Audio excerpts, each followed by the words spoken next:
patron of mine recently lost her Cavalier King Charles Spaniel, and she asked me if I would consider doing a tutorial of one. A few weeks ago, I managed to get one painted, so this video is in memory of little Lenny.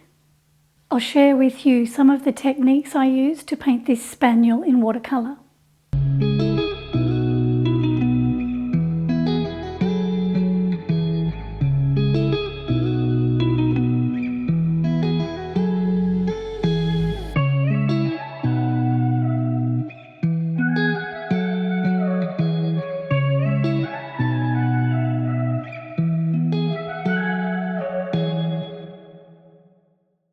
I found this gorgeous reference photo on Pixabay. It was taken by Fran.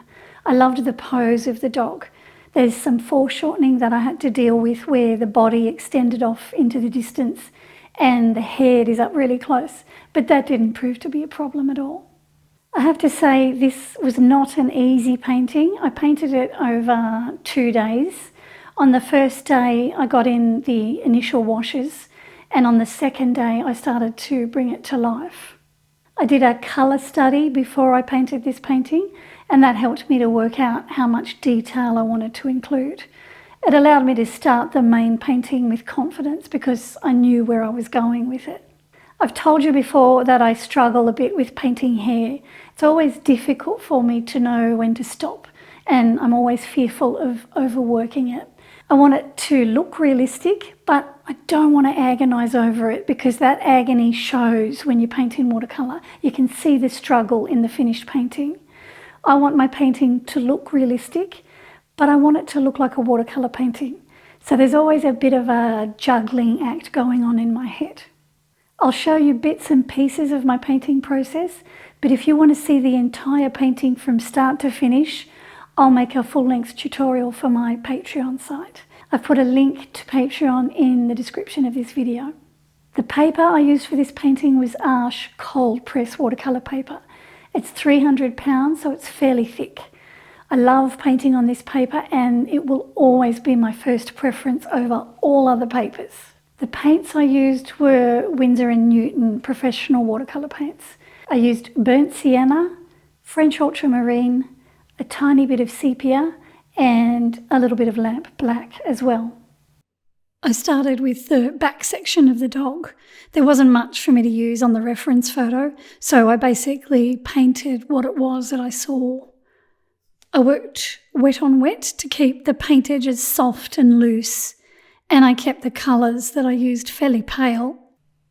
This area is off in the distance, so there's no need for any detail here. I mixed this cool grey from burnt sienna and French ultramarine. I used my number 8 brush to stop myself from fussing with the paint. I left the white of the paper showing in the lightest areas. And just here on the left, I'm going to leave a lost edge where the edge of the dog will fade off into the background. Not all the edges need to be clearly defined up the back here. And here I've taken the paint out of my brush. It's slightly damp with water, and I'm using it to feather the paint gently. This smooths out any abrupt edges. Before that grey paint dried, I got a bit of burnt sienna on my brush, and I painted on a few warm areas where the fur was brown.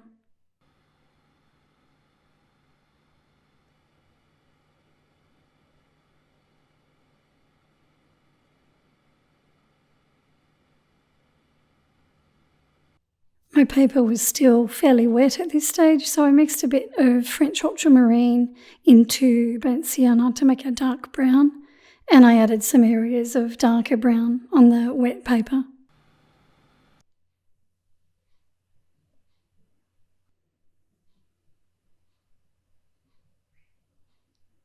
When I worked on the head, I painted the left side in first. Here I also worked on wet paper to keep everything loose and flowing.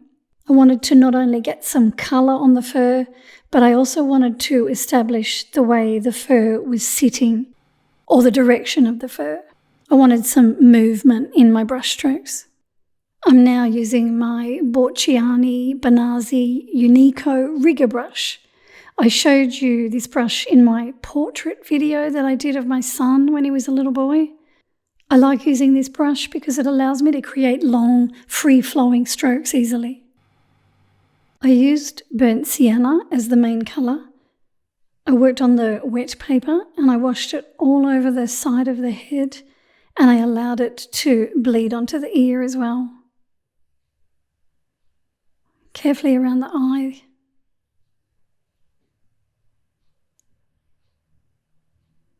And then I took the rigger brush with a bit more burnt sienna on it, and I started to paint little flicks into the dry paper where the white fur is. I wanted jagged edges here to make it look like the hair is overlapping onto the white fur.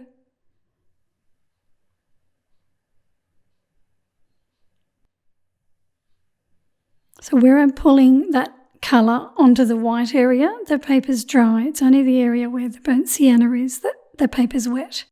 I mixed a bit of French ultramarine into the burnt sienna to darken the colour, and I painted that on there too while it was wet. So you can see here I'm trying to create that jagged edge where the white fur touches the brown fur.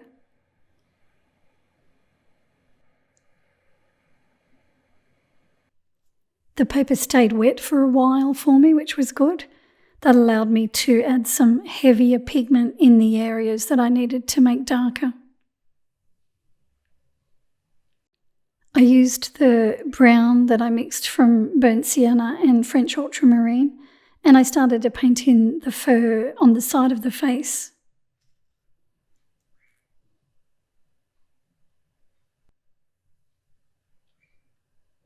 Then I started to drag it onto the ear. The ear was wet as well. And the ear is where I wanted to start to get the movement of the fur in.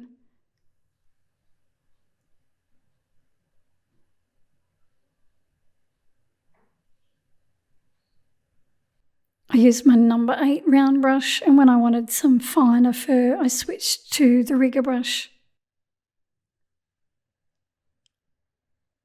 You can see I'm trying to sweep the brush to create the direction of the fur.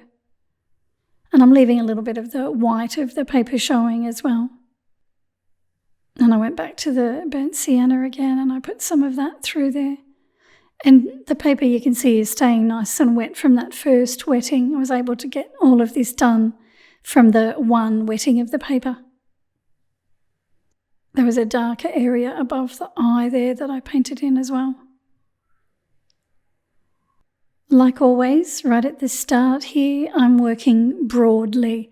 I'm looking at the different shapes and shadows that I can see on the fur, and I'm trying to paint them in without focusing on any detail at this stage.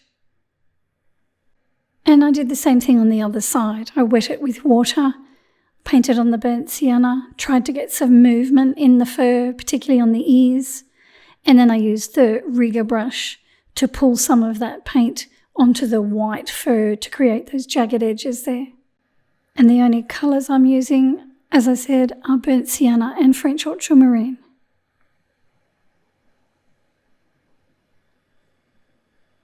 And thankfully the paper stayed wet long enough for me to get the darker colour on as well.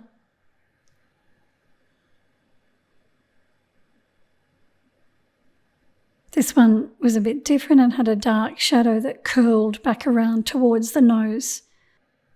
I find when I first start painting like this, I blur my eyes a bit when I'm looking at the reference photo so that I can see the broad shadows and dark areas that I need to paint in. With the eyes, I wet them with water and I painted some of my grey mixture on there first. Then I dried it and I wet the iris part of the eye only. I used lamp black here. I could have and probably should have mixed my own black, but I decided to go with lamp black instead to make it easier for myself. I allowed the black to bleed over the wet paper. It took me a while to paint the eyes in because I wanted to get the reflection right. I felt that the eyes were an important part of the painting, so I wanted them to look good.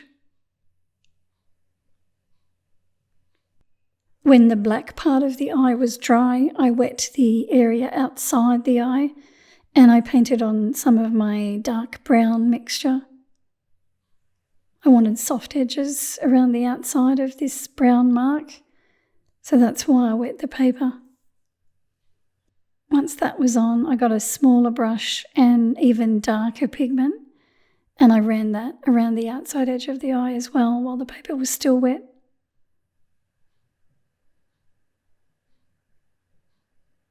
I haven't finished that eye yet, I'm still working on it. Once the outside was dry, I came back with some more lamp black. This time I'm on dry paper. I started to add some detail. I looked a bit more closely at the reference photo. Tried to paint what it was that I saw.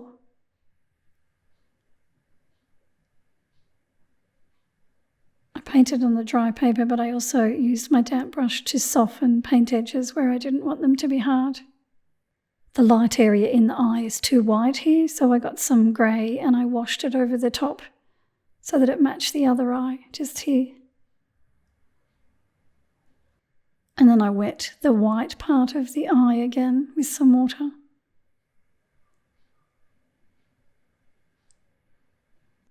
And I painted on a few little areas of burnt sienna onto the white section.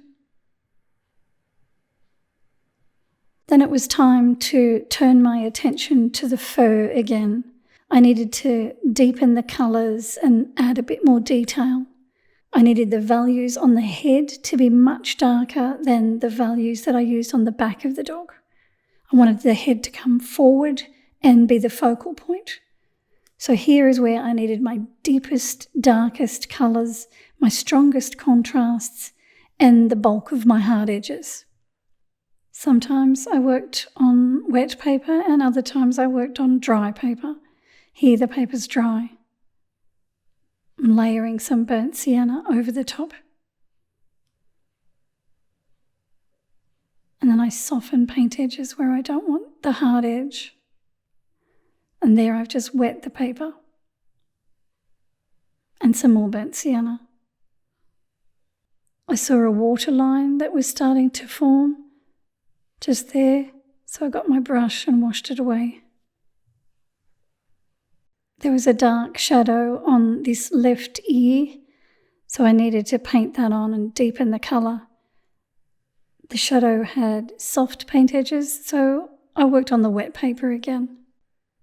The side of the head was also dark here, so I dragged some of that burnt sienna onto the side of the head, and then I used my damp brush to soften the paint edge. Here I'm painting the burnt sienna onto that darker area.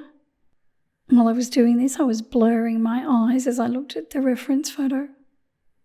I've blurred the reference photo here so that you can see what my eyes saw. I'm painting in that dark shadow that runs down the right-hand side of the left ear.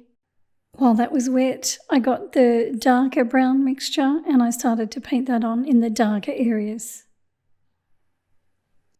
I could see that this area here under the eye was quite dark, so I gave it another layer. And then I ran that paint up between the area where the ear meets the side of the head. And then I softened paint edges where I needed to. I painted in the other side of the head, and then I turned my attention to this ear on the left-hand side again, and I started to add a little bit of detail, not too much. I didn't want to overdo it. As I said, I often find it a struggle to add enough detail without overworking my painting. I could sit here for hours and try to get it to resemble the reference photo, but I know that if I did that, it would look overworked. And I asked myself, what's the point in doing that anyway? I don't want to replicate the photo. I want to create an artwork. So I try to paint confident brush strokes as much as I can. This is on dry paper using a mixture of burnt sienna and French ultramarine. It's not very dark though. Then I went back over this side and I used some more burnt sienna and the rigger brush over here. This is on dry paper as well. Right here between the eyes I could see a little patch of grey fur. It's very subtle. So I got my grey mixture out and I painted that there on the wet paper. By this stage I was ready to paint a shadow. At the moment the little dog looks like it's floating in the air because there's nothing to ground it. So I mixed some French ultramarine with burnt sienna to make grey, and I ran that underneath the dog's paws and all the way along the front on the dry paper.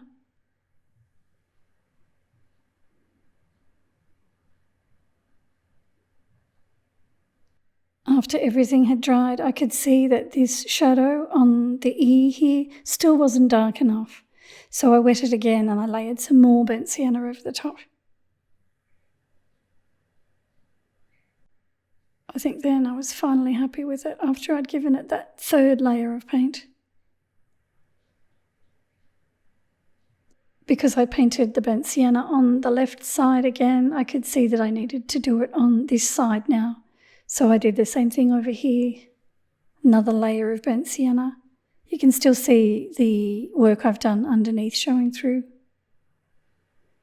Then I had to soften the paint edge along the edge of the dog's face.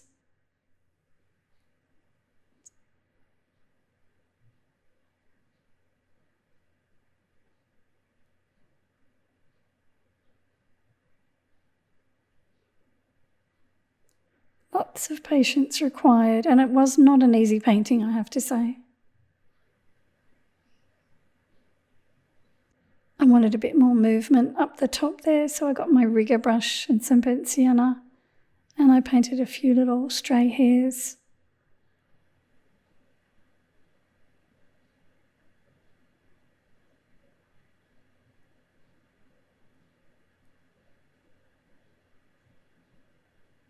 Just trying to get that edge right there next to the face.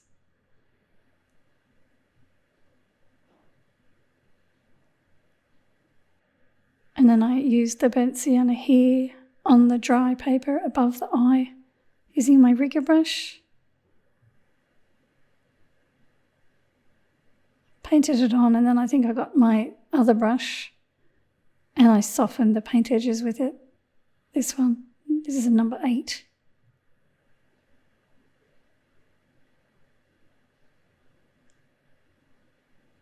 It's just got water on it and I'm softening the edges.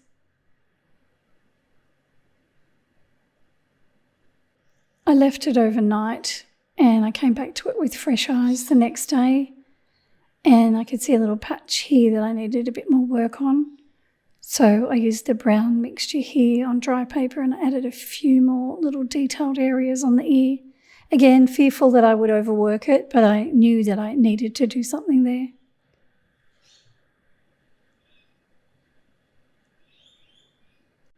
And then I got my little 0 brush and I made the paint mixture slightly darker, and I came in and broke up those shapes with the darker colour as well.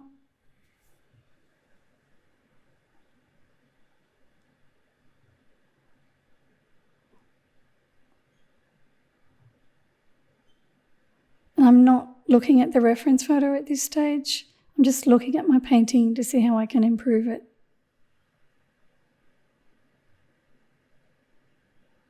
I also added a few more darker areas over here on this side with more burnt sienna on the dry paper, just deepening the colour.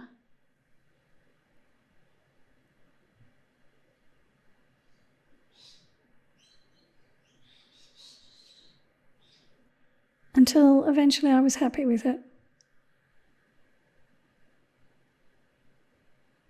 Hopefully there were some helpful bits of information in there for you. Painting in watercolour is never easy, not for me anyway. I won't ever master it, but I'll enjoy trying, and I hope it brings you as much joy as it brings me. Thanks for watching. Please give this video a like and make sure you subscribe, and I'll see you again next week. Is that awkward? Why was it awkward? And she asked me if I would consider doing... I loved the pose. Sorry, it's just going too fast. Is it working now? Yeah. I knocked it off. I don't touch the button. Testing, 1, 2, 3. I found this gorgeous reference photo. Yeah. Easy. Neither is this. Hopefully there were some helpful bits of info. I cannot get information out there.